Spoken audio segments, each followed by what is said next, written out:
That evening, Papa settled down with Paru and Chanku, who were now completely drawn into Hanuman's adventures.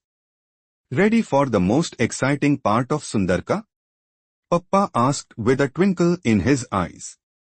Yes, Papa. Tell us, they chorused, hugging their pillows. Papa began in a soft voice. Hanuman had crossed the vast ocean, fought mighty obstacles, and now stood at the gates of Lanka, the golden city of Ravana.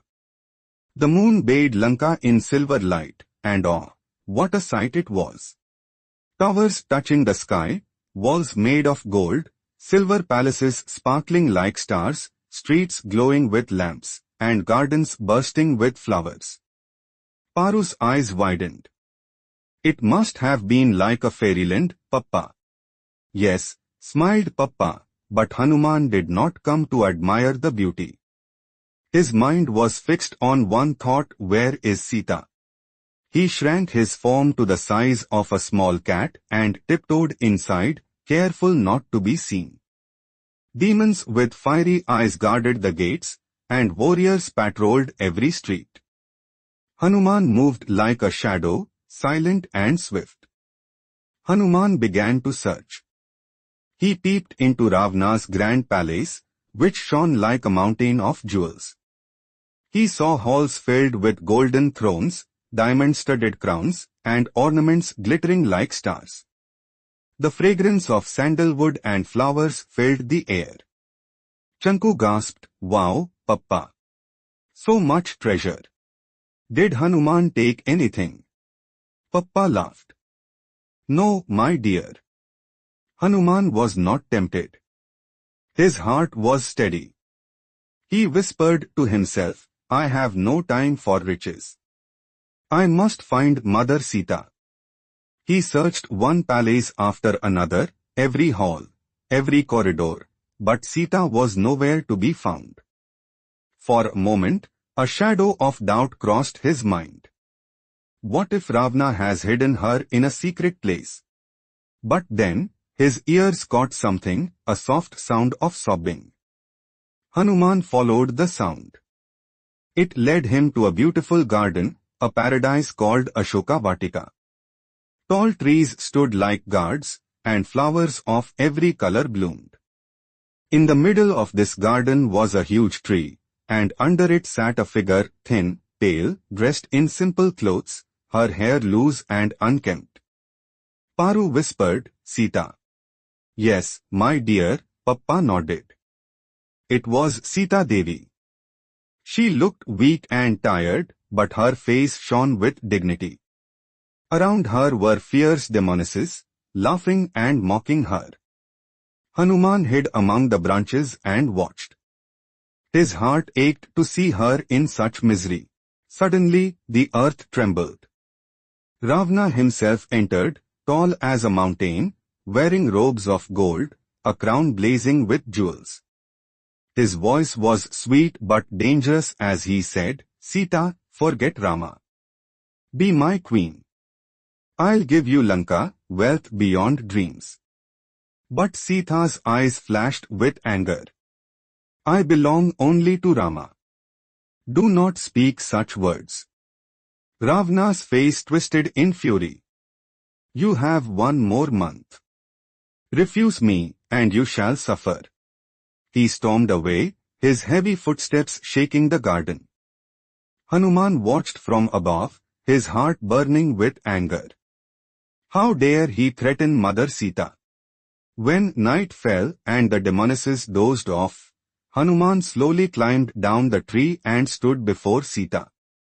But he was small, like a monkey, and she looked at him with surprise and fear.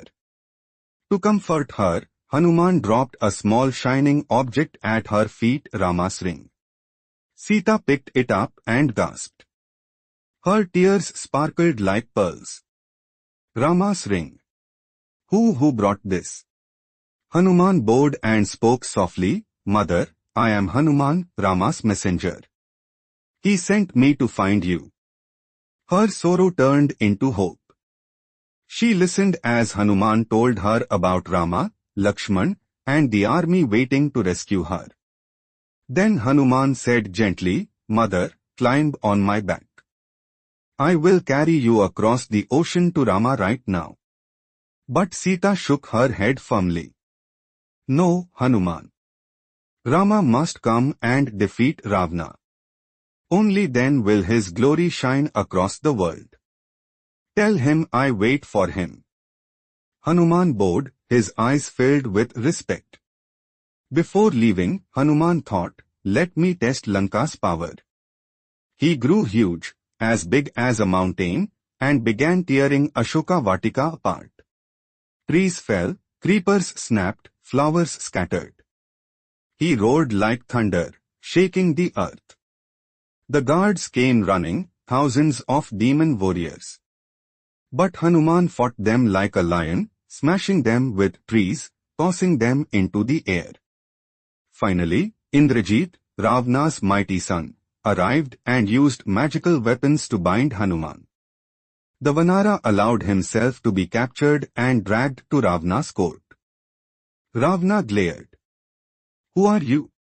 "Hanuman, servant of Rama," he said boldly. "Return Sita Ma to him, or face destruction." Ravana roared in anger. "Kill this monkey." But wise minister, Vibhishan, brother of Ravana, said, "No, O king. Do not kill a messenger." So Ravana snarled, "Then burn his tail." Rakshasas wrapped Hanuman's tail in cloth, soaked it in oil, and set it on fire. The demons laughed. But Hanuman smiled. "Now you shall see my power." Hanuman grew enormous again, leapt out of the palace, and began to jump from roof to roof. With his burning tail, he set every house, every palace on fire. Flames rose high, the golden city burned like a mountain of fire. When his work was done, Hanuman dipped his tail in the sea, cooled it, and leapt back across the ocean. The Vanaras were waiting. As soon as they saw him, they shouted with joy. Hanuman landed and cried, "I found her.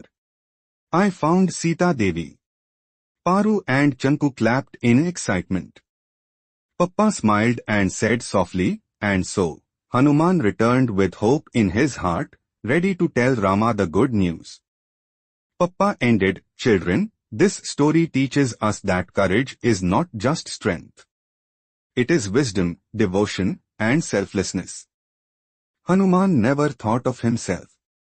He lived only for Rama and Sita. Paru whispered, "Hanuman is the greatest hero ever." Chanku nodded, "And the cleverest too."